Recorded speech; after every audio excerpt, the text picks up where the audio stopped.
Am I the a-hole for telling my sister nobody was surprised when her kids said he did not care she was alive or not? I come from a big family. We are 5 siblings, 2 sets of twins, 50 female my sister, her twin died in utero, 47 male, me and my brother, and 42 female, my other 2 sisters. We're talking about our eldest sibling here. My parents were really careful not to parentify her because they both had the same fate in their own families. They took good care of us, and all of us have fruitful and satisfying careers. The problem is, at least for my sister, they didn't push us there. They encouraged, but they never had expectations. This was a problem for my eldest sister. She always found them lazy and unmotivated, and she limited contact with us after she graduated law school. She has become a very successful lawyer, married to a renowned surgeon, who is my friend from medical school, a really ambitious guy who also has severe OCD, and had a son at age 32 via IVF. It was all planned. After she had her son, my nephew, she started to push him really hard. She tried to make him read at age 2, sent him to piano lessons from age 4, and had one-on-one tutors since first grade. He was never allowed free time, and every moment of his life was curated. The only time slot he had was Saturday afternoon, when he would visit my parents, and we always planned events and free time for him. His teenage years were absolute hell.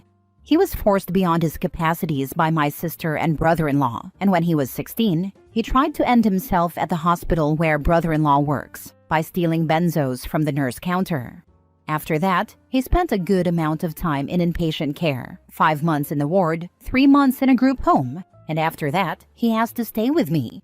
I'm the only sibling without kids, and I live in a 3-story villa, so he could have the top floor to himself.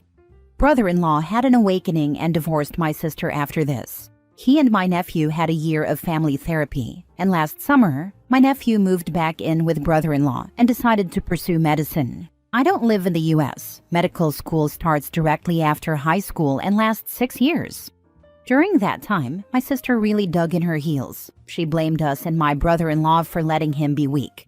She said he was alive and had to endure this so he could become resilient and untouchable. She said in court, "I don't care that he feels bad. This is life. You either climb the ladder or you fall down. If he fell down, there is nothing we can do. Life goes on." I've never seen anyone look with such pure anger as the head judge. He said, "You are a very successful lawyer, I'll give you that. But you are a terrible person and a being that can't be called a parent." And then turned to my brother-in-law and said, "You need help, a lot of help."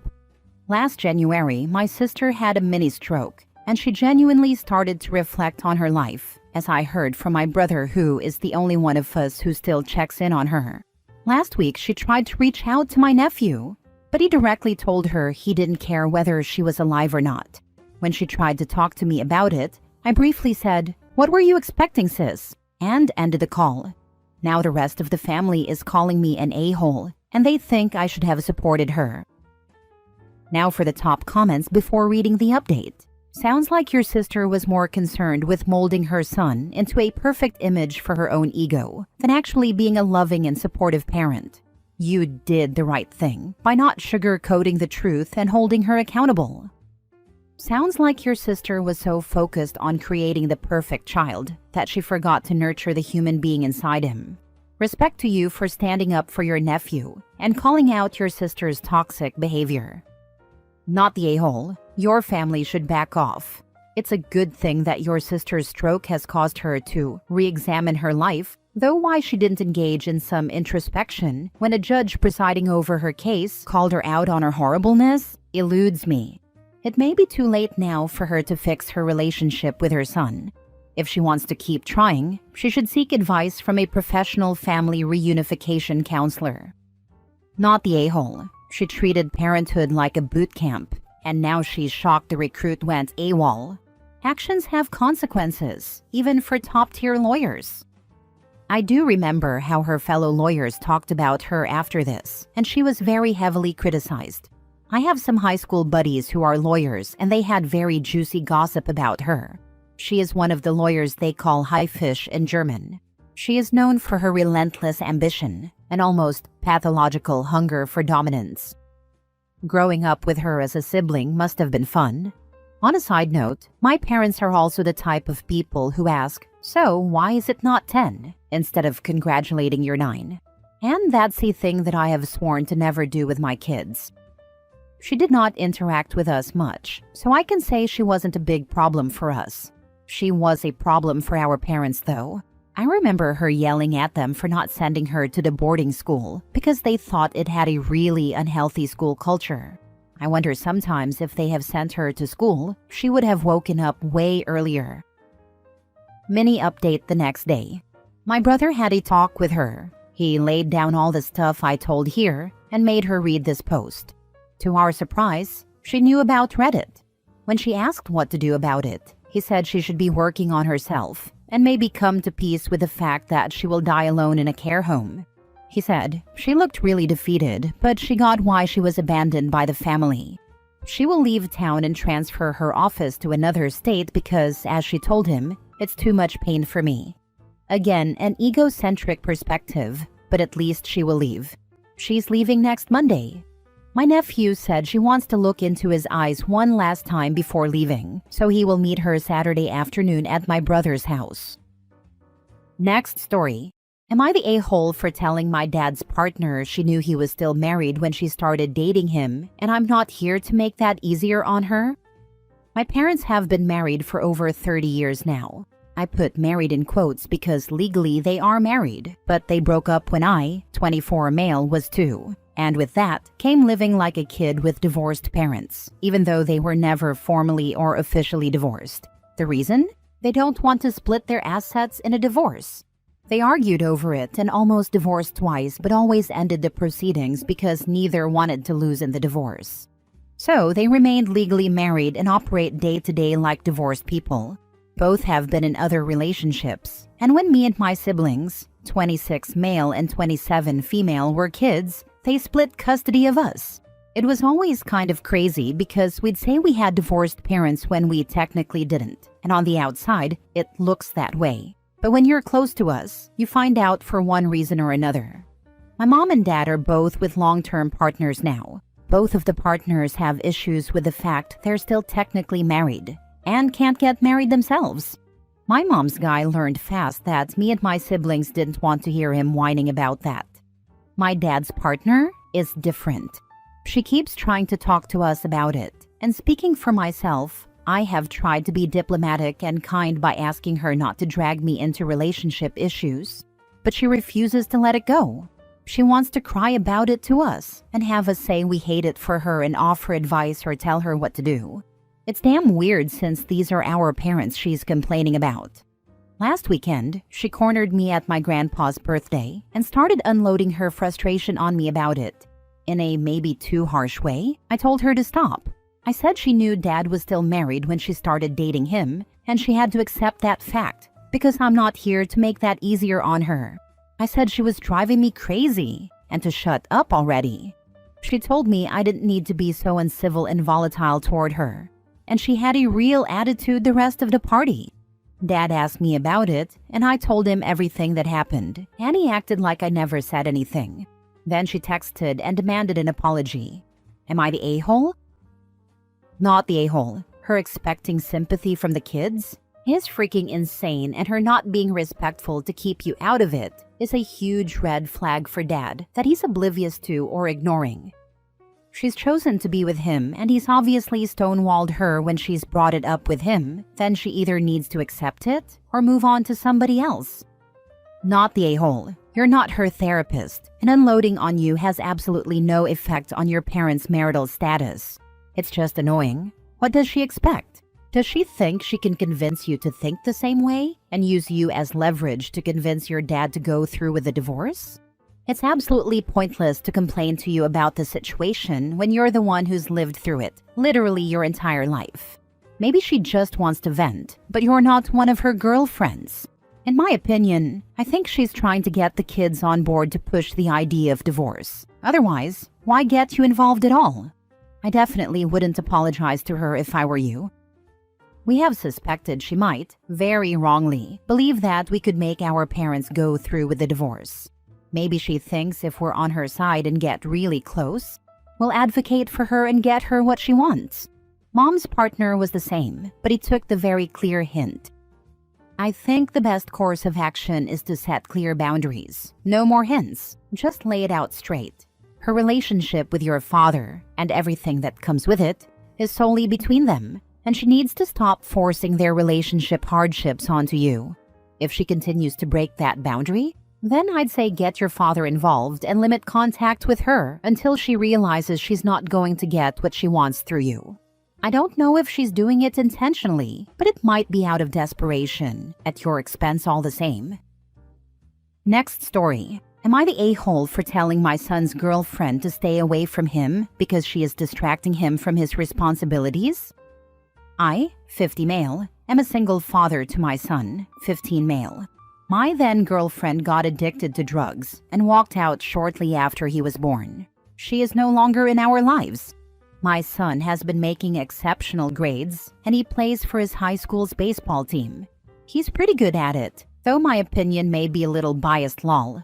Anyway, that was until he started dating a girl, 17 female. They met when they were assigned as partners on a project, and I guess they hit it off pretty fast, because this came out of the blue for me. I picked him up one day, and he just said, "Dad, I have a girlfriend now." I was proud and excited for him, that my son was finally becoming a man.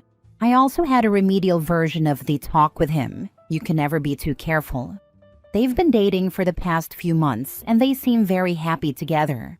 But my problem is that my son's grades have been slipping. He's been skipping out on chores at the house and missing practices and games. I'm not mad that he is dating. However, that should come after business, school, baseball, etc. So last week I told him that he is no longer allowed to spend time with her unless he gets his act together. He responded, "But Dad, I really like this girl." I told him, "That doesn't matter. If you fail and flunk out of school, I don't want you seeing her, and that's final." He sighed and said, "Fine." I figured that was the end of it. Well, until yesterday. I came back home from the store and found them on the living room couch together. He lied to me and said he would have a friend over to study. My son froze like a deer in headlights. I told him to go to his room, and then I turned to his girlfriend. Now, I'll admit that I might have been a little stern, but I told her to get the heck out of my house and stay away from my son. He doesn't need this distraction, and if I ever catch you two together again, it won't be pretty for either of you. Then the waterworks started and she stormed out. I went upstairs to my son, who was already on the phone, telling my mother and my sister, his aunt and grandmother, they've always spoiled him. I took the phone and tried to explain, but I got lectured for being too hard on him. He's just a boy, etc. I'm just trying to keep my son from ruining his life before it even starts. If he fixes his grades and everything else, he can see her again. So I figured it'd be best to get an unbiased third-party opinion. Am I the a-hole? You're the a-hole. You're allowed to be angry. Your son did lie to you and go behind your back. But holy Christ, on a bike? That is no excuse to threaten anyone. You're a 50-year-old man, right? How hard would it have been to, in a calm manner, simply ask your son's girlfriend to leave, and then go and talk to your son about what happened? Your son's girlfriend is not responsible for his actions and choices. Also finally becoming a man? LMAO. This coming from a guy who let his anger get the better of him and threatened a teenage girl? If you know so much about being a man, apologize to your son, and especially to his girlfriend. Yeah, he threatened her until she cried and ran from the home.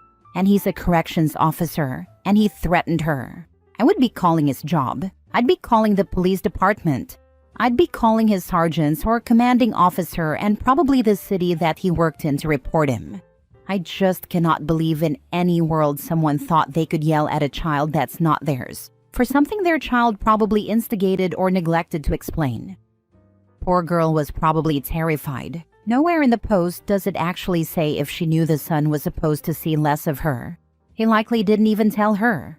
Then she has this grown man losing control of his emotions like a nutter at her. Edit. Okay, so first, I'd like to thank everyone for taking the time to give me this well-deserved, years-long overdue attitude adjustment. I was an a-hole in this situation. While I was in the right to be worried about my son's academic performance and his responsibilities at home, I'll admit that I let my temper get the best of me, and I acted on impulse with how I handled the situation. I shouldn't have yelled at that girl. After talking to my son, it turns out that he never told her that he wasn't allowed to see her. She didn't know, and I should have gone to my son instead of taking it out on her. My job, plus the past trauma from my ex leaving, are not stresses that I can self-manage anymore. I'm done lying to myself, and I will be looking into therapy soon. My son has invited her over for dinner later this week. I plan to apologize and explain the situation, and I'll try to work with them to have fair rules that will encourage my son to stop slacking off while also allowing him to spend time with her. You get more flies with honey than vinegar, and prohibition will only make my son lie and sneak around, which could lead him to doing dangerous or irresponsible things. I showed my son some of the comments, and he's been laughing his butt off at everyone roasting me. I may post another update this week after dinner, if I remember. Thanks. Last story. Am I the a-hole for not rescheduling my wedding after my sister-in-law was widowed? I, 34, am supposed to get married next month. Now I'm not sure it's going to happen. My fiancé's sister, 35 female, was widowed last month. I've had a front row seat to how it has rocked my soon-to-be in-laws. Everyone has really tried going above and beyond for his sister, making sure she's as comfortable as possible. And I truly can't imagine, You'd probably have to institutionalize me if something happened to my man. My fiancé's mom came to him a few days ago and asked if he would consider postponing the wedding. She said they would cover all the lost money, would help us replan, etc. Apparently, his sister has said there's no way she can attend the wedding, and his mom knew how important it was to him to have her there, so she just wanted to offer an alternative plan. I'm not very sentimental, but my partner is. Our wedding was planned for the 10-year anniversary of when we met. That's something that meant a lot to him, which makes it mean a lot to me too. I'm trying to be sympathetic, but I'm just freaking raging. I can't help it. My emotions aren't allowing me to be objective. I know his mom came to him in good faith, but it makes me so angry to think about this being put on his shoulders a month before our wedding. He was so excited. And now I'm worried that if we don't reschedule, he's just going to be in his head the whole time, feeling guilty and unable to fully enjoy himself. I know his sister is hurting. I'm trying my absolute hardest not to anger the family that is soon to be mine, one that's already mine in a lot of ways. Still, I'm so mad. I'd appreciate some objective point of views. Now for the top comments. Major question. What does your fiancé want? If he wants to postpone, do it. If he wants to elope on the day and have a wedding or reception for family later, do it. If he wants to proceed, do it. Doesn't seem like you care either way, so it shouldn't be just your decision. Good point. Y'all can elope and reschedule the wedding for everyone else. Y'all can invite family if you want, and of course anyone important to you friend-wise. Then have the bigger event later on. This is exactly what my wife and I did. We wanted a specific date as our anniversary, but it wasn't a good season for either of our families to attend, as they're all long distances from us. We each had a close friend as a witness, and eloped. Later, we had a reception with both families and plenty of friends. Best of both worlds in my opinion. Sorry you're going through all of this, OP. Best of luck. Please consider there aren't just your costs. There's also the cost for each guest to travel, time taken off of work, hotels, flights, cars. Depending on the size of your wedding, the cost to change dates could be significant for each of your guests as well. Some guests might have already purchased non-refundable tickets, hotel reservations, deposits for caterers, venues, already printed invitations. I doubt that your in-laws have any idea of the cost involved. Your sister-in-law not wanting to attend is understandable, but she can't expect everyone to put their lives on hold while she processes her grief. I mean, as someone that has been a young widow, honestly, having the distraction of my sister's wedding not long afterward was really good for me and our kids. They made a table of pictures for all those they wished could have been there if they was still earthside. It included our grandparents, some of my sister's spouse's family, and my recently deceased spouse and my oldest son's father, who had also passed years before. It was absolutely lovely and made it feel like they were a part of the ceremony and the rest of the day. I'm so glad my sister and her spouse did what they did to honor those we all loved but couldn't be in attendance.